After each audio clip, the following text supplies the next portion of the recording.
രാത്രിയുടെ മറവിൽ കോട പുതച്ചെത്തുന്ന വയനാടൻ ചുരങ്ങളിലൂടെ കയറുമ്പോൾ ഒരു ചെങ്ങലക്കിലുക്കം കേൾക്കാം. അധികാരത്തിൻ്റെ ദുർവിനിയോഗത്തിൽ നിന്ന് ബ്രിട്ടീഷ് സാമ്രാജ്യത്തിൻ്റെ കീഴിൽ പണിയപ്പെട്ട ഒരു സ്മാരകമുണ്ട്, ഒരു ചതിയുടെ സ്മാരകം. അതാണ് ചെങ്ങലമരം.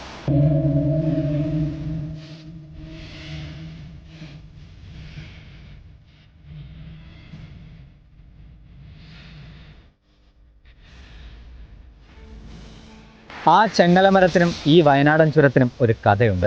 ഒരു വരണ്ട ചോരയുടെ ഉണങ്ങാത്ത, ഇന്നും മായാത്ത ഒരു കഥ.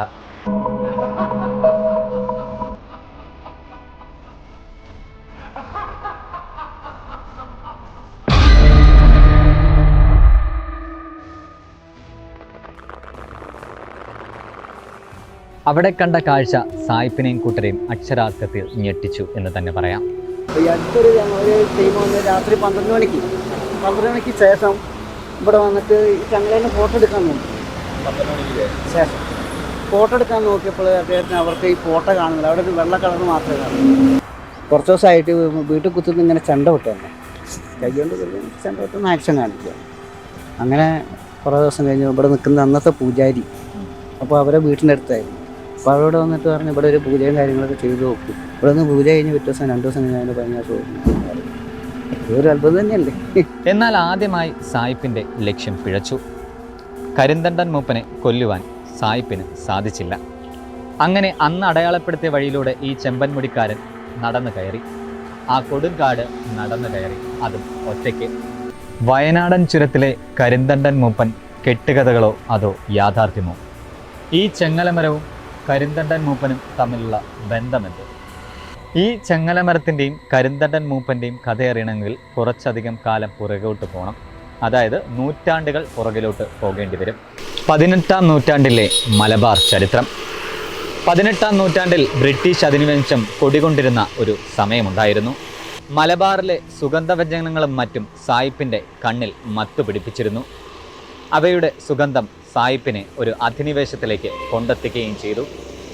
എങ്ങനെയെങ്കിലും ആ സ്ഥലങ്ങളിലേക്ക് എത്തിപ്പെടാനായിരുന്നു സായിപ്പിൻ്റെയും ബ്രിട്ടീഷ് അധിനിവേശത്തിൻ്റെയും ആവശ്യം. അതിനായി അവർ പല വഴികളും സമീപിച്ചു. കൊടികെട്ടിയ ശാസ്ത്രജ്ഞന്മാരെയും പരീക്ഷണാടിസ്ഥാനത്തിൽ അവർ ഇവിടേക്ക് കൊണ്ടുവന്നു. എന്നാൽ അവിടേക്ക് എത്തിപ്പെടാൻ മാത്രം അവർക്ക് സാധിച്ചില്ല. ബ്രിട്ടീഷുകാർ ഇവിടുത്തെ പ്രദേശവാസികളെ കൂട്ടുപിടിച്ചു. എന്നാൽ അന്ന് ഒപ്പം പോയവരൊന്നും ഇന്ന് തിരിച്ചു വന്നിട്ടുമില്ല. പ്രദേശവാസികളുടെ ആജ്ഞ അനുസരിച്ച് അവർ മറ്റൊരു വ്യക്തിയെ കാണാൻ പോയി. അതാണ് അവരുടെ മൂപ്പൻ, കരിന്തണ്ടൻ മൂപ്പൻ. അങ്ങനെ ആവശ്യവുമായി ഈ സായിപ്പ് കരിന്തണ്ടൻ മൂപ്പന്റെ അടുത്തെത്തി. എങ്ങനെയെങ്കിലും ഈ സുഗന്ധ വ്യഞ്ജനങ്ങളുടെ സ്ഥലത്തേക്ക് എത്തുക, അത് അത്രയധികം എളുപ്പം ഉണ്ടായിരുന്നതുമായിരുന്നില്ല. അവിടേക്കുള്ള മാർഗം ഒരുപാട് ദുർഘടം പിടിച്ചതുമായിരുന്നു. തങ്ങളുടെ ആവശ്യം അവർ മൂപ്പനെ അറിയിച്ചു.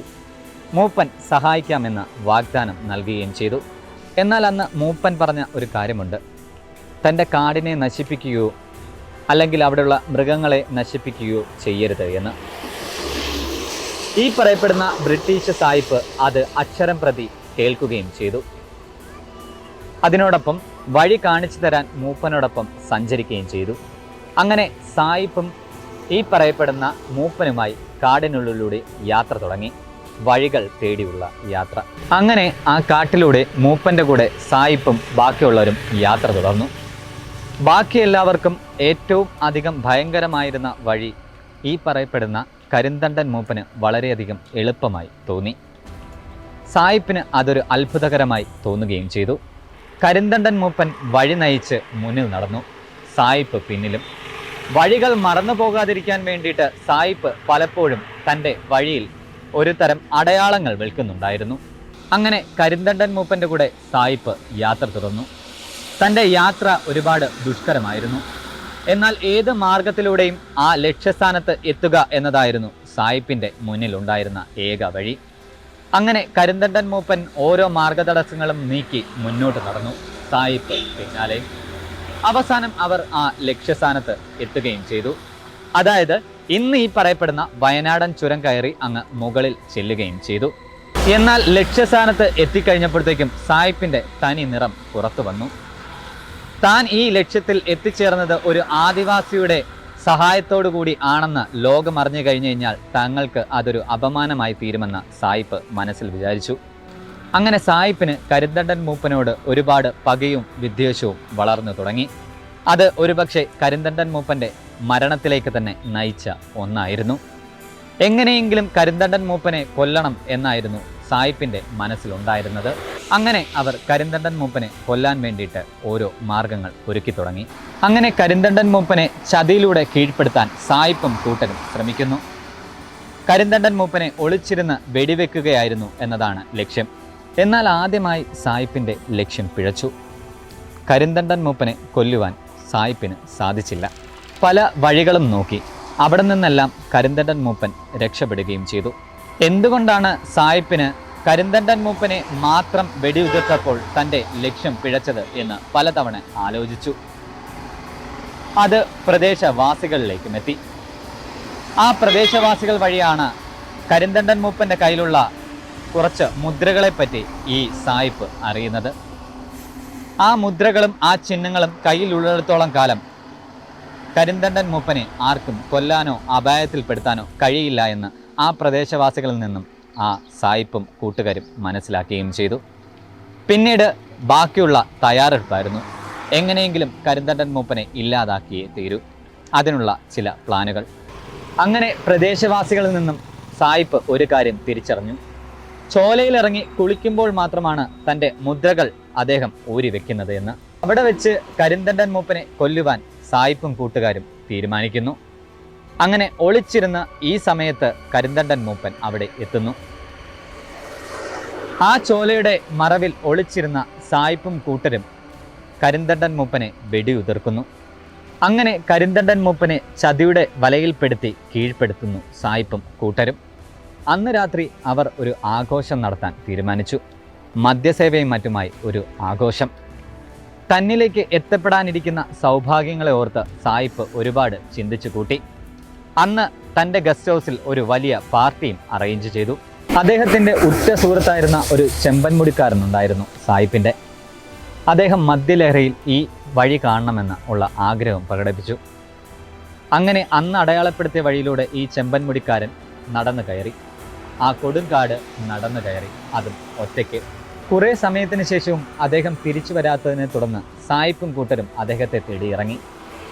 കാടിനുള്ളിലേക്ക് കയറിയപ്പോൾ അവരുടെ മുന്നിൽ ഒരു ആട്ടിൻകുട്ടി വന്നുപെട്ടു. ആ ആട്ടിൻകുട്ടിയെ ലക്ഷ്യമാക്കി അവർ മുന്നോട്ട് നടന്നു. ആ ആട്ടിൻകുട്ടി അവസാനം ഒരിടത്ത് വന്ന് നിൽക്കുകയുണ്ടായി. ആ സ്ഥലം കണ്ടപ്പോൾ സായിപ്പിനും കൂട്ടർക്കും കാര്യം മനസ്സിലായി. കരിന്തണ്ടൻ മൂപ്പനെ അവർ വധിച്ച അതേ സ്ഥലത്ത് തന്നെയാണ് ഈ ആട്ടിൻകുട്ടി വന്ന് നിൽക്കുന്നത്. അവിടെ കണ്ട കാഴ്ച സായിപ്പിനെയും കൂട്ടരെയും അക്ഷരാർത്ഥത്തിൽ ഞെട്ടിച്ചു എന്ന് തന്നെ പറയാം. ആ ചെമ്പൻമുടിക്കാരൻ്റെ തലമുടിയും ചൂഴ്ന്നെടുത്ത കണ്ണുകളും മാത്രമായിരുന്നു അവിടെ ഉണ്ടായിരുന്നത്. ഇതാണ് പഴമക്കാർ പറയുന്ന ചെങ്ങലമരവും കരിന്തണ്ടൻ മൂപ്പൻ്റെ കലയും വയനാടൻ ചുരവും തമ്മിലുള്ള ബന്ധം. ഇപ്പോഴും ഒരുപാട് അത്ഭുതങ്ങൾ ഇവിടെ നടക്കുന്നുണ്ട്. ഇഷ്ടം പോലെ. ഞാനിപ്പോൾ ഇവിടെ ഈ പരിപാടിക്ക് നിൽക്കാണെങ്കിൽ ഞാനിപ്പോൾ 2 വർഷമായിട്ടേ. അതിന് മുമ്പുള്ള ആൾക്കാർ ഓരോരുത്തര കാര്യങ്ങൾ പറഞ്ഞു. അപ്പോൾ ഈ അടുത്തൊരു ഞങ്ങളൊരു ടീം വന്ന് രാത്രി 12 മണിക്ക് ശേഷം ഇവിടെ വന്നിട്ട് ഈ ചങ്ങലേനെ ഫോട്ടോ എടുക്കാൻ നോക്കി. 12 മണിക്ക് ശേഷം ഫോട്ടോ എടുക്കാൻ നോക്കിയപ്പോൾ അദ്ദേഹത്തിന് അവർക്ക് ഈ ഫോട്ടോ കാണുന്നില്ല. അവിടെ ഒരു വെള്ള കളർ മാത്രമേ കാണുള്ളൂ. അപ്പോൾ അങ്ങനെ അദ്ദേഹം അവർ ഇട്ടേച്ച് പോയിട്ട് പിന്നെ ഇവിടെ വന്നിട്ട് ഇങ്ങനെ ഞങ്ങളുടെ കാര്യം പറഞ്ഞു. പിന്നെ പകലൊന്ന് ഫോട്ടോ എടുത്ത് പോയിട്ട് അപ്പോൾ ഒരു അത്ഭുതം തന്നെയല്ലേ അത്. ഞങ്ങളെങ്ങനെയൊക്കെ വിശ്വസിക്കുന്ന ആൾക്കാരല്ല. കാരണം നമുക്ക് വിശ്വസിക്കാൻ പറ്റില്ല. ഞങ്ങളിവിടെ വിളക്കെത്തിക്കുന്നത് ഈ വിളക്കുണ്ടല്ലോ, ഇതിപ്പോൾ എത്ര കാറ്റും മഴ അടിച്ചാലും തരില്ല. അല്ലെങ്കിൽ അത്രയും പെരുമഴ അതിൻ്റെ ഉള്ളിലേക്ക് വെള്ളറ്റ വരണം, എന്നാലേ കിട്ടും. അല്ലെങ്കിൽ എണ്ണ തീരണം. എന്നാലും ഇന്നിപ്പോൾ ഞാനൊരു ചെറിയ നാളൻ്റെ എപ്പം കത്തിക്കുമ്പോൾ ഞാൻ വിചാരിച്ച് കിട്ടുന്ന ചെന്നാകുമ്പോൾ ചെറിയ നാളുണ്ട്. ഇതിങ്ങനെ ഓപ്പണായി കിടക്കുന്ന സമയത്ത് ഒരു ചക്കണീനെ മുകളിൽ ചങ്ങലേമ വലിഞ്ഞ് കയറിയിരുന്നു. അതായത് കൂട്ടുകാരുടെ മുമ്പിൽ ഇതാകാൻ വേണ്ടിയിട്ട്. അപ്പോൾ അദ്ദേഹത്തിന് പിന്നെ 2 ദിവസം കഴിഞ്ഞ പനി. അത് എൻ്റെ ഒരു കൂട്ടുകാരനായ സംഭവം. പനി പിടിച്ചിട്ട് അങ്ങനെ കുറച്ച് ദിവസമായിട്ട് വീട്ടിൽ കുത്തുന്ന ഇങ്ങനെ ചെണ്ട വിട്ട് തന്നെ കൈകൊണ്ട് ചെണ്ട വിട്ടുന്ന ആക്ഷൻ കാണിക്കുകയാണ്. അങ്ങനെ കുറേ ദിവസം കഴിഞ്ഞ് ഇവിടെ നിൽക്കുന്ന അന്നത്തെ പൂജാരി, അപ്പോൾ അവരെ വീട്ടിൻ്റെ അടുത്തായിരുന്നു. അപ്പോൾ അവരോട് വന്നിട്ട് പറഞ്ഞു ഇവിടെ ഒരു പൂജയും കാര്യങ്ങളൊക്കെ ചെയ്തു നോക്കും. അപ്പോൾ ഇങ്ങനെ ചെയ്താന്ന് നാട്ടുകാർ പറഞ്ഞു. ഇവിടെ ഞാൻ മരത്തുമ്പോൾ കയറിയിരുന്നു. ഇവിടെ നിന്ന് പൂജ കഴിഞ്ഞ് പിറ്റേ ദിവസം 2 ദിവസം കഴിഞ്ഞ് അതിൻ്റെ പനി ഇതൊരു അത്ഭുതം തന്നെയല്ലേ. എത്ര ദിവസം മാറാത്ത പനി ഇത് ചെയ്തപ്പോൾ മാത്രം മാറി. പിന്നെ ഇത് ഈ മിക്സർ മെഷീൻ്റെ അടുത്ത് കൈ പിടിക്കാനല്ലോ, അതൊക്കെ നമ്മുടെ അനുഭവമുള്ള കാര്യങ്ങൾ, കണ്ട അനുഭവം, വേറെയുള്ള കാര്യങ്ങൾ. 90കളുടെ കാലഘട്ടത്തിൽ വയനാടൻ ചുരങ്ങളിൽ ഒരുപാട് വലിയ അപകടങ്ങൾ ഉണ്ടായതായി നമ്മൾ കേട്ടിട്ടുണ്ട്. അത് ഈ കരിന്തണ്ടൻ മൂപ്പന്റെ സാന്നിധ്യമായിരുന്നു എന്ന് തന്നെയാണ് പലരും വിശ്വസിച്ചിരുന്നതും ഇപ്പോഴും പറയപ്പെടുന്നതും. അങ്ങനെ കരിന്തണ്ടൻ മൂപ്പനെ പ്രീതിപ്പെടുത്താൻ അവർ തീരുമാനിക്കുന്നു. അങ്ങനെയാണ് ഇവിടെ ഈ മരവും ഈ ചെങ്ങലയും സ്ഥാപിക്കുന്നത്. ഇപ്പോഴും പറയുന്ന മറ്റൊരു കാര്യം കൂടിയുണ്ട്. കെട്ടുകഥയാണോ അതോ യാഥാർത്ഥ്യമാണോ എന്നറിയില്ല. ഈ മരം വളരുന്നതിനനുസരിച്ച് ഈ ചെങ്ങലയും വളർന്നുകൊണ്ടിരിക്കുന്നു എന്ന്. ഇതാണ് ഈ പറയപ്പെടുന്ന ചെങ്ങല മരത്തിൻ്റെയും വയനാടൻ ചുരത്തിൻ്റെയും കരിന്തണ്ടൻ മൂപ്പൻ്റെയും ചരിത്രം. ഈ ചരിത്രം വിശ്വസിക്കുന്നവരാണ് പലരും. ഇന്ന് ആ ചരിത്രത്തിൻ്റെ ഭാഗമായി തന്നെ പലരും ഇവിടെ എത്തുമ്പോൾ ഈ കരിന്തണ്ടൻ മൂപ്പൻ്റെ പ്രതിമയ്ക്ക് മുന്നിൽ കാണിക്കയിട്ടും പ്രാർത്ഥിച്ചുമാണ് ഇവിടുന്ന് വയനാടൻ ചുരം ഇറങ്ങുന്നതും കയറുന്നതും. വയനാടൻ ചുരങ്ങളിലെ അപകടത്തിൽ നിന്നും തൻ്റെ കരിന്തണ്ടൻ മൂപ്പൻ രക്ഷിക്കുമെന്ന തോന്നലും ചിന്തയും പ്രാർത്ഥനയുമാണ് ഇന്നും ഇവിടേക്ക് ആളുകളെ എത്തിക്കുന്നതും.